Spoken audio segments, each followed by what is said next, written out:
ఎందుకని ఇలా చాలా మంది ఇలా ఎగ్జిక్యూటివ్ రావడానికి చాలా సంతోషం.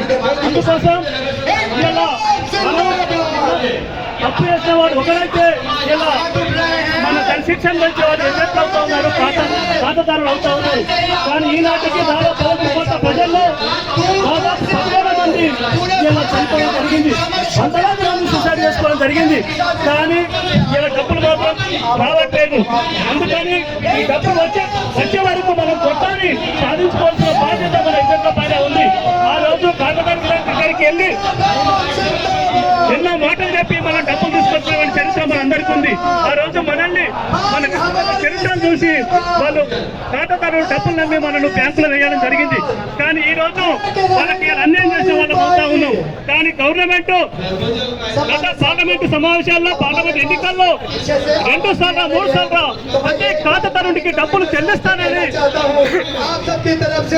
నరేంద్ర మోదీ కానీ అమిత్ షా కానీ ఎన్నో హామీలు ఇచ్చినటువంటి సందర్భాలను చూశాం. కానీ ఈ రోజు నాటికి దాదాపు 12 సంవత్సరాల కాలం గడుస్తున్నా ఒక్క హామీని కూడా నెరవేర్చినటువంటి సందర్భం లేదు. అందుకోసం మనం ఇలా రాష్ట్రాలకు వస్తున్నటువంటి కేంద్ర మంత్రులు కూడా గెలవేయాల్సిన పరిస్థితి వ్యక్తపరుస్తా ఉంది. ఎందుకంటే మనం చాలా రోజుల నుంచి వహించాం. మన ఓట్లను వాళ్ళ గవర్నమెంట్ ఏమనుకుంటుంటే బలహీనత అనుకుంటుంది. ఇలా సహాయ ఖాతాదారులతో ఏమి కాదు, వాళ్ళు ఏం చేయలేరు, ఆ ఆస్తులన్నీ మనం కొట్టేసుకోవచ్చని ఒక ఆలోచనలో ఉన్నారు తప్ప మరొకటి లేదనేది చేస్తా ఉన్నాను. అందుకోసం ఈ డబ్బులు రాబట్టగాక నిరంతరం పోరాటం చేయాలి. సార్ చెప్పారు రోడ్ షో కార్యక్రమం చేయాలి.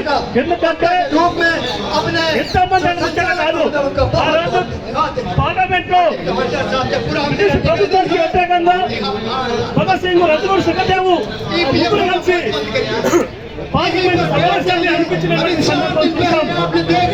అందుకోసం మనం ఇప్పుడు ప్రజెంట్ 500 మంది ఉండవచ్చు. ఇప్పుడు 500 మంది ఢిల్లీ కేంద్రంలో ఒక సంచలనాత్మకమైన సంఘటన చేయాల్సిన అవసరం ఎంత ఉంది. అందుకోసం మనము ఎల్లుండి చేయాల్సిన కార్యక్రమం పెద్ద ఎత్తున ఒక రోడ్డును దిగ్బంధం చేయాలి. చేసిన ప్రభుత్వానికి